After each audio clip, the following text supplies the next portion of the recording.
Boa noite a todas, todos e todes. Estamos começando mais um Corre TV.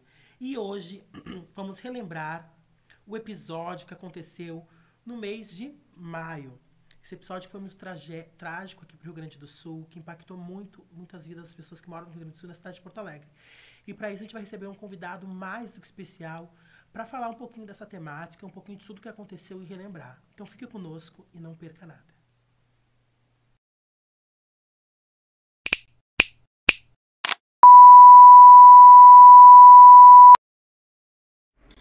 No dia 3 de maio de 2024, Canoas, assim como várias cidades do Rio Grande do Sul, foi duramente atingida por uma das maiores enchentes da nossa história. As tempestades afetaram mais de 471 municípios, o equivalente a quase 95% de todas as cidades gaúchas. O que antes eram ruas e casas tranquilas virou cenário de medo, perdas e destruição. Foram dias de chuva intensa, rios transbordando, bairros inteiros submersos. Mais de 2,4 milhões de pessoas foram afetadas no estado. Milhares perderam tudo, suas casas, seus móveis, até suas lembranças. No estado, o trânsito foi completamente obstruído em vários pontos, e durante a enchente, muitas pessoas ficaram ilhadas e precisaram ser resgatadas de barco. Pontos de ajuda foram improvisados, famílias se uniram em busca de abrigo e segurança. A tragédia escancarou o descaso com o planejamento urbano, a falta de política pública para prevenção e o quanto as comunidades mais vulneráveis são sempre as mais atingidas. Mas também mostrou algo poderoso: a solidariedade. Vimos vizinhos ajudando vizinhos, mutirões de limpeza, doações, mãos estendidas sem perguntar a quem. Hoje, um ano depois, muita coisa mudou, mas muita coisa ainda precisa mudar. Algumas casas foram reconstruídas, outras continuam vazias ou até em ruínas. A dor ainda existe, mas também existe a força de quem resistiu. Essa é uma lembrança do que vivemos, mas também um alerta, que a memória dessa enchente sirva não só para lamentar, mas para cobrar, para prevenir e transformar.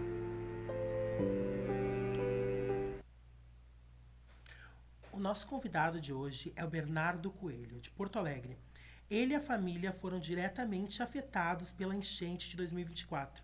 E mesmo assim, ele se mobilizou para ajudar pessoas em ginásios e abrigos. Obrigada, Bernardo, por aceitar nosso convite.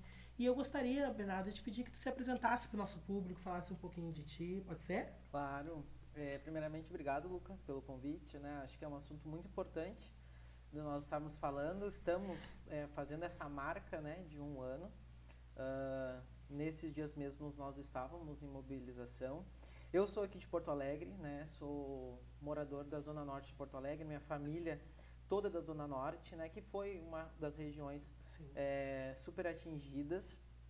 E agora, neste momento, estou morando aqui mais para Protásio Alves, aqui para a Zona Leste, mas a gente atuou ativamente, né? Tanto na questão do resgate, do apoio à minha família, quanto a outras pessoas, né, que também estavam envolvidas.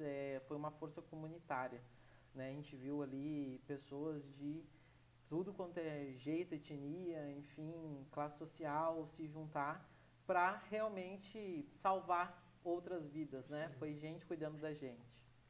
E um ano depois de tudo que aconteceu, Bernardo, se eu te pedisse assim para pontuar para nós assim o que mais te impactou em tudo que aconteceu, tu conseguiria?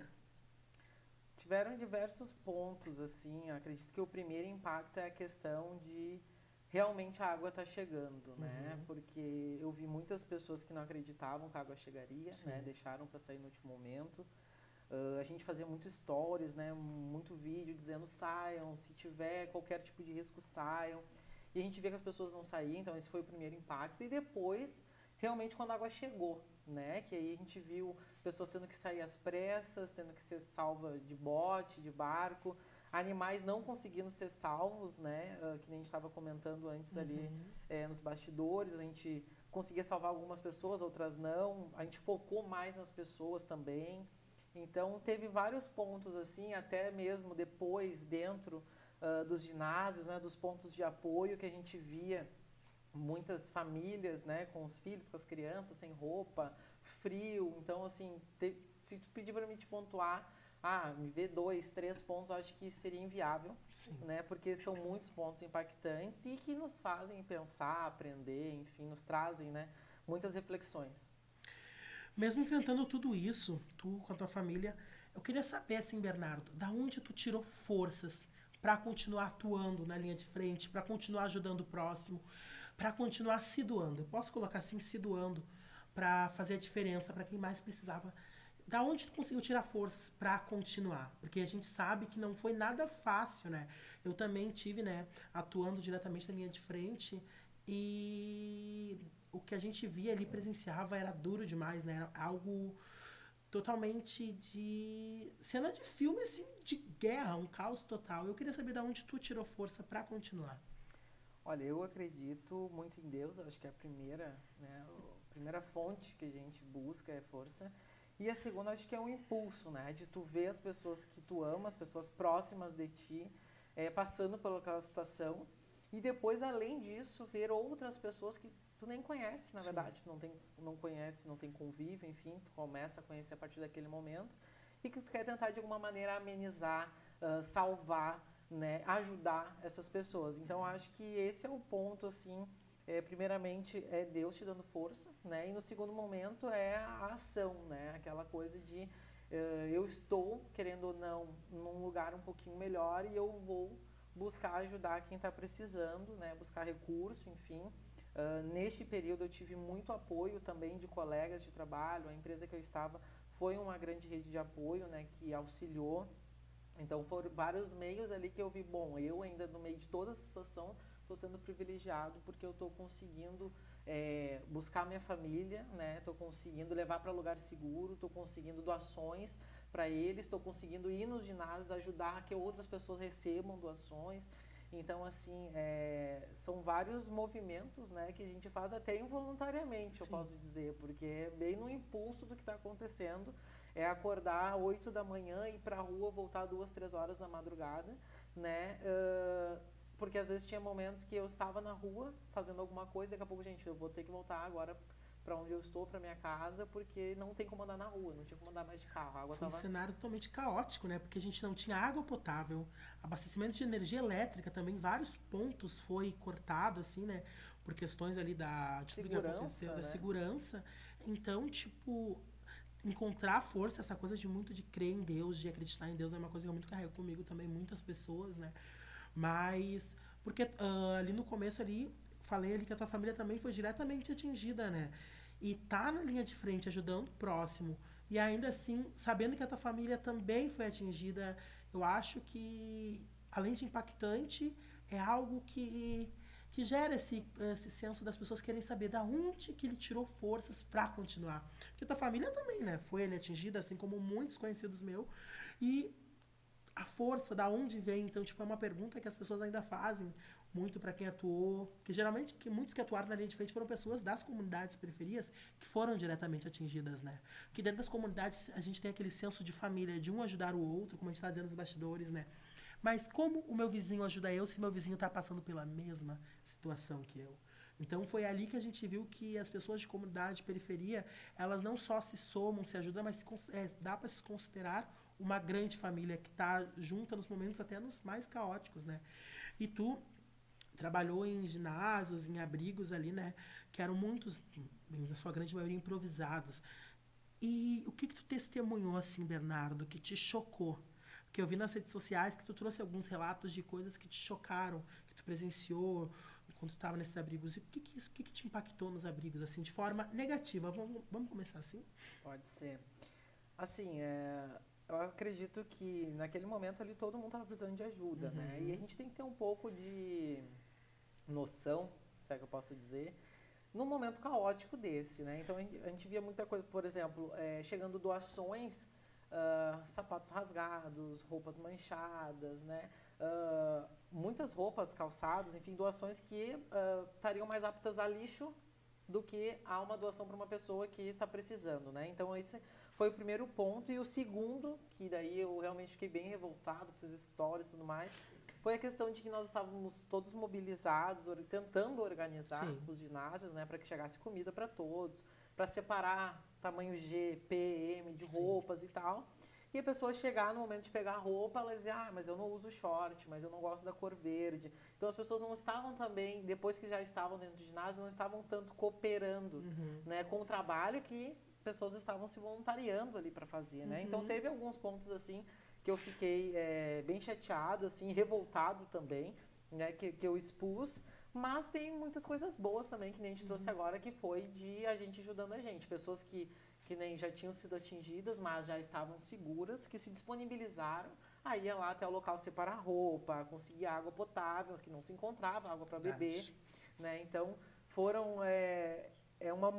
uma montanha russa, né? De situações e de emoções também, porque ao mesmo tempo que as pessoas estavam ali até revoltadas, né, com a situação, elas também estavam chateadas, tristes, né, tendo que sair das suas casas, perdendo realmente tudo, né, e sem saber como que voltariam do zero para aquele ambiente ou para outro ambiente. Então é um misto de emoções, né, que a gente tenta compreender, mas ao mesmo tempo, quando tu tá ali na situação, aí tu pensa, poxa, a gente está aqui ajudando, né, as pessoas poderiam cooperar um pouco mais.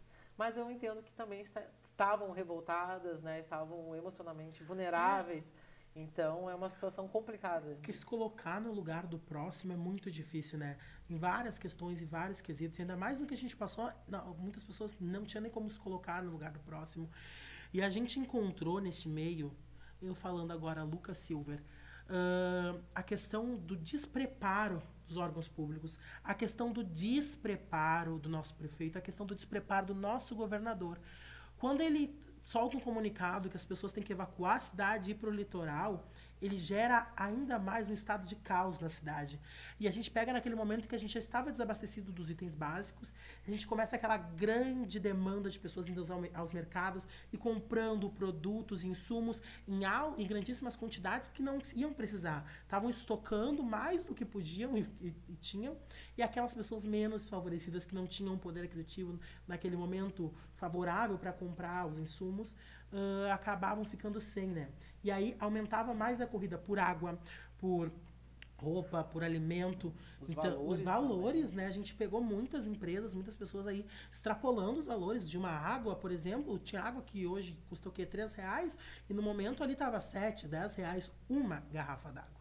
Isso mostrou que muitas pessoas lucraram com o caos, né? Muitas pessoas lucraram com a dor do próximo. Isso é revoltante se pensar. E próxima pergunta, Bernardo, assim, depois que a água baixou, né? Vem o desafio de recomeçar. O que você acha que foi mais difícil nesse processo de reconstrução? Eu acredito que foi a parte de ter que tirar todo o lixo de dentro de casa, né? E aí, lixo, porque, assim, eram coisas que eram tuas, né? Armário, cama, geladeira, enfim, toda a mobília, que se tornou lixo porque ficou 20 dias embaixo d'água, né? Então, assim, tirar todo esse lixo para fora, e depois teve a situação de vir caminhando da prefeitura para tirar o lixo das ruas, porque aí também, né, saía de dentro das casas, ficava nas calçadas, então a gente tinha ruas, assim, que eu dizia, parece que eu estou no faroeste, né? Eu tô entrando nas ruas e tô vendo um monte de móveis, de colchão, enfim, de mobília em geral no meio da rua. E para mim, pelo menos, a parte mais difícil foi essa, né? Limpar, tirar tudo de dentro das casas, para depois esfregar, né? Lavar, enfim. Isso que tu traz não era só limpar. No momento que a gente estava no processo de limpeza, era jogar a história das pessoas, né? Era tu se desfazer de uma história, era se desfazer de tudo que tu conquistou durante um ano, anos, né?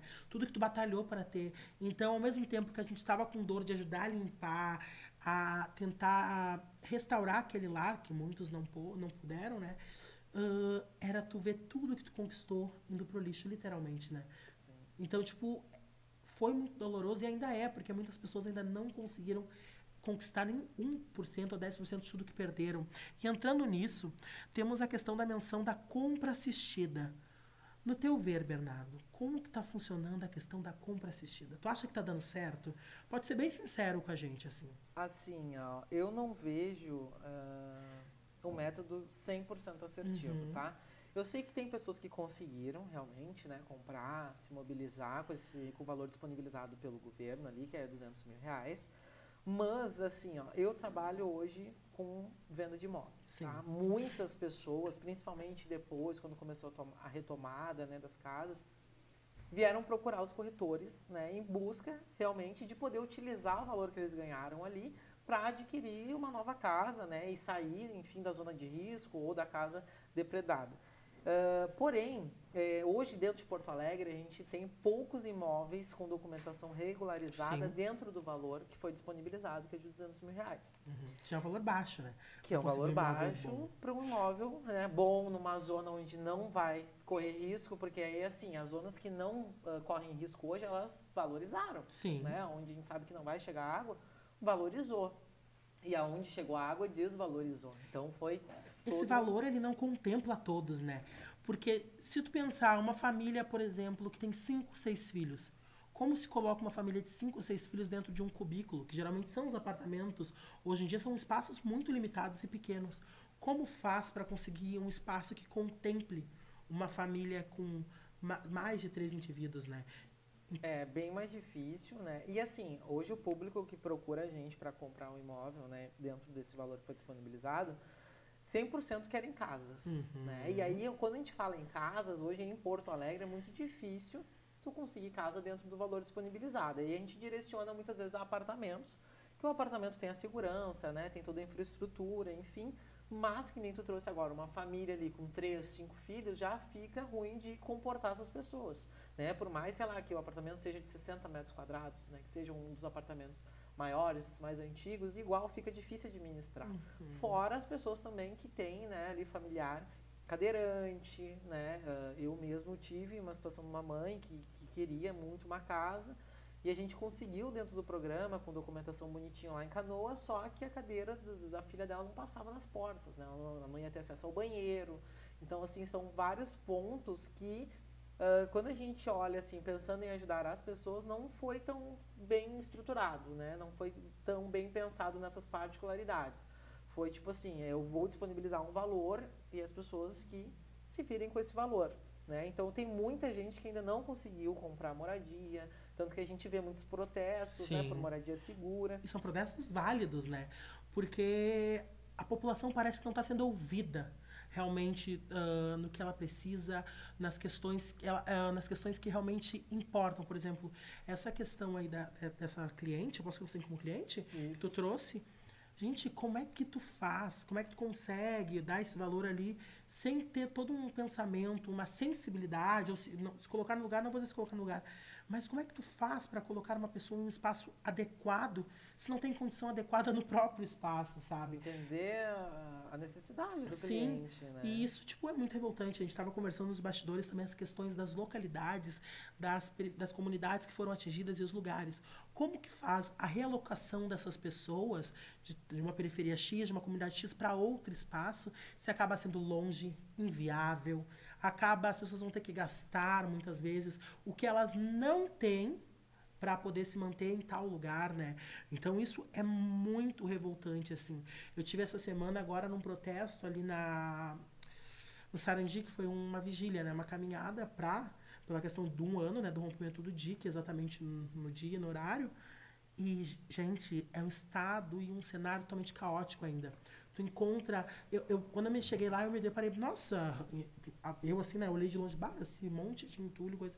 Quando eu sentei e parei para ouvir as pessoas, aquilo lá não era entulho. Aquilo era o resto das casas, as histórias das pessoas, as vidas, o que elas conquistaram. Estavam lá, a céu aberto, sabe? E aquelas pessoas, assim, muitas sem expectativas da onde vão, porque muitas ainda não tiveram o valor liberado, não tiveram um lugar certamente definido para onde vão, porque muitas têm famílias de mais de 1, 2 indivíduos, então acaba que não tem um planejamento. E entrando nessa questão, tem mais uma pergunta aqui para ti. Um ano depois, você sente que quem foi atingido foi realmente ouvido ou ainda falta cuidado e atenção próxima ao poder público? Olha, eu acho que um ano depois, assim, já poderia ter sido feito muitas coisas, né? A gente sabe que logo que a água baixou, foi prometido, né, fazer toda uma reeducação hidráulica, né, poder ali Hoje, por exemplo, lá no bairro Sarandi, eu vi o quê? Eles já abriram os bueiros, né? Limparam. Mas assim, ali no ponto focal, tá? Que é o DIC, aonde eles iriam fazer uma readequação, iam, né, melhorar ali a situação da estrutura para que aquilo ali realmente, né, supra, que não deixe passar a água. Hoje a gente vê que não foi feito, né? O que foi feito foi mais uma muralha de pedra, né? E aguardando que aquilo ali realmente segure se acontecer de novo. É meio que uma maquiagem, assim, né? E daí muitas pessoas falam, não, mas isso aí vai acontecer de novo só daqui a 40 anos. Na verdade, ninguém sabe se vai ser daqui 40, 5, O que a 10 gente não anos. pode mais hoje tolerar é a questão de ameaça climática. Eu acho que o Rio Grande do Sul e as periferias e comunidades não vivem mais uma ameaça, elas vivem uma realidade climática. Porque as pessoas vêm com muitas coisas de discurso, é uma ameaça climática, ameaça climática. Mas a gente está vendo que não é ameaça para quem mora na periferia, quem mora próximo a diques, quem mora em costas de morro. Não é ameaça, é realidade, gente. O clima mudou drasticamente a ponto de colocar em risco a vida das pessoas de forma momentânea, porque o clima está mudando assim, ó. Tu pensa que vai ser um ventinho, daqui a pouco tá derrubando tudo. Temporal, Uma chuvinha, as pessoas falam, vai chover tantos milímetros. Daqui a pouco tu vê a cidade toda embaixo d'água. E tem acontecido frequentemente quando chove aqui em Porto Alegre, as áreas centrais da cidade têm ficado embaixo d'água.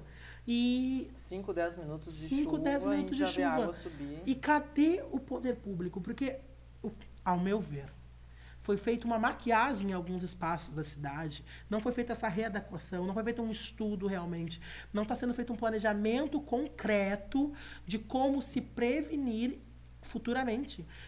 A gente vê que ali, por exemplo, no Sarandi, eles esburacaram ali alguns pontos ali do asfalto para melhorar, mas isso tu vê que não melhora, tu vê que é meio que eles querem iludir o povo, assim, eu tô passando aqui um tratorzinho, eu tô passando aqui uma escavadeira, que vai melhorar, quando chover água vai entrar direto na boca de lodo, mas tu vê que as bocas de lodo não foram limpas, tu vê que foi feita uma muralha de qualquer jeito para conter a água e não vai conter, vamos ser realistas, não vai conter.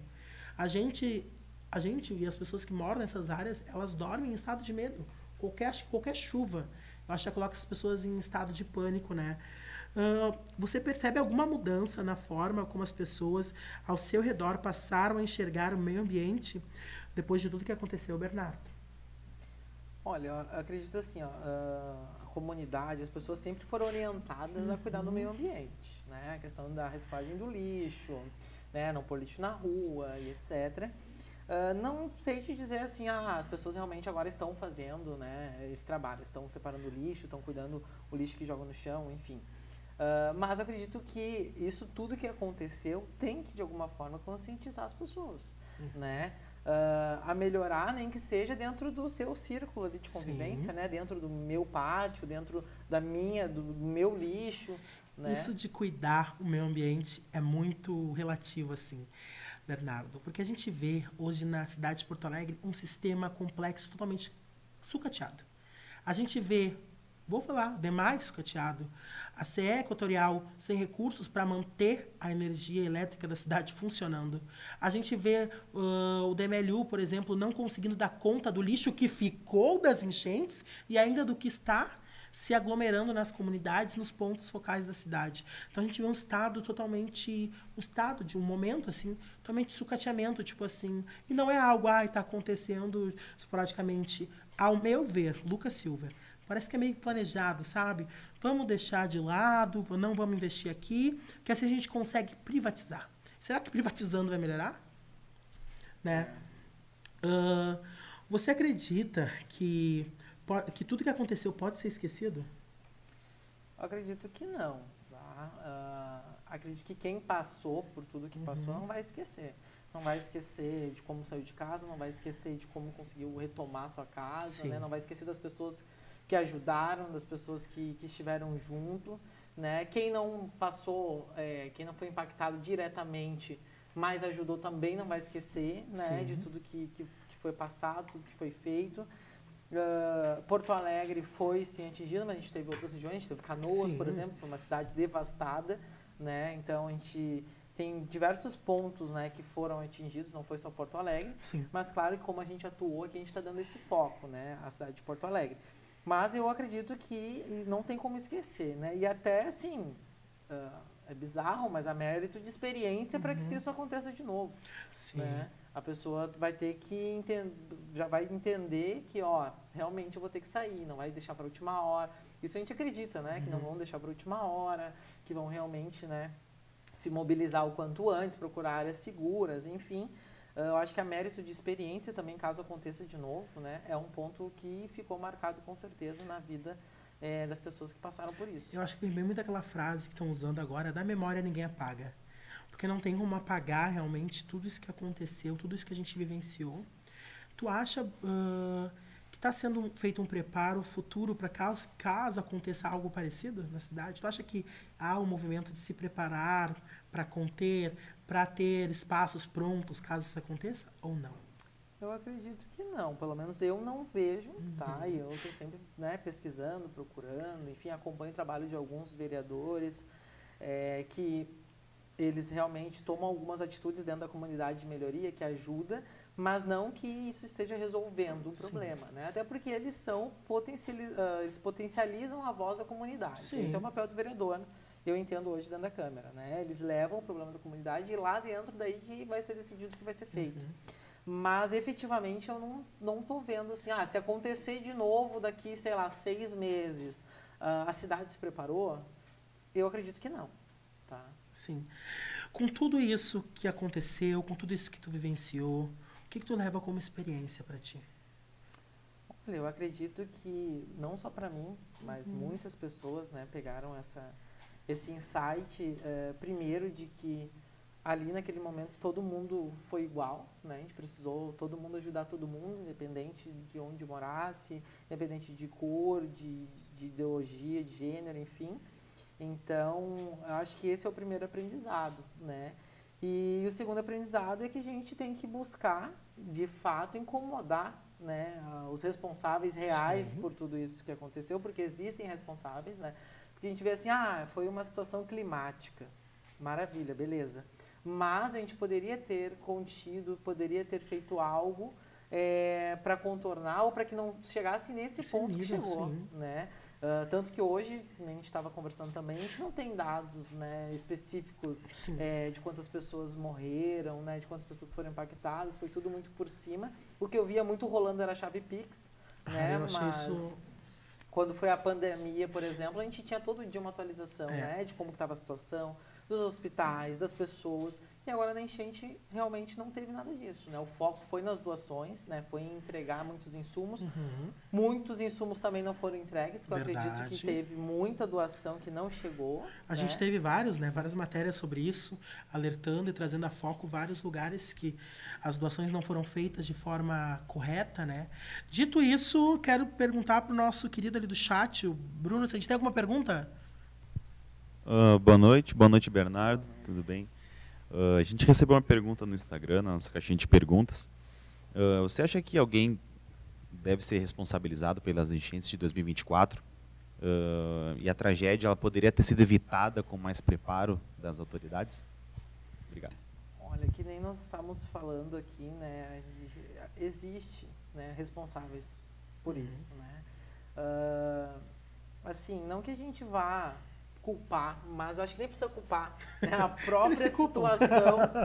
própria situação já expõe, né, os responsáveis, e que nem eu falei agora há pouco, eu não vejo que está sendo tomado, né, alguma atitude ou está sendo modificado algo efetivamente. Está sendo feita limpeza de bueiros, né? Está sendo feito algumas melhorias nas comunidades, né? Mas, ao meu ver, isso não é o que vai resolver o problema se acontecer de novo, tá? Responsáveis existem, né? E eles sabem quem são. Aí a gente só precisa que eles realmente tomem a atitude de usar, né, todos os impostos que são cobrados, enfim, todo esse dinheiro, né, que a gente sabe que existe e que não é utilizado e direcionado, porque realmente precisa ser direcionado. Infelizmente, o nosso programa está chegando ao fim. Acho que a gente não tem mais nenhuma pergunta, né? Então, nosso programa está chegando ao fim. Mas, gente, como eu disse antes, da memória a gente nunca vai apagar o que aconteceu no Rio Grande do Sul. E sim, a gente deve procurar se informar mais. E sim, eu como morador de comunidade de periferia, trouxe um pouquinho aqui da minha revolta, da minha indignação referente a tudo que a gente viveu e aconteceu. Ainda encontramos uma precarização nos serviços, que é algo que tem que ser falado e dito sim. E, dito isso, a gente não deve esquecer nunca de ir, sim, procurar os responsáveis e cobrar. Cobrar incessantemente. Obrigada a todas e todos que acompanharam o Corre TV. E também agradeço aqui a Uniriter pelo estúdio, agradeço a equipe do Corre TV, agradeço o nosso convidado por ter participado conosco aqui, ter topado. E vocês aí, fiquem ligadinhos para não perder nada. Corre TV, sempre dando voz ao povo.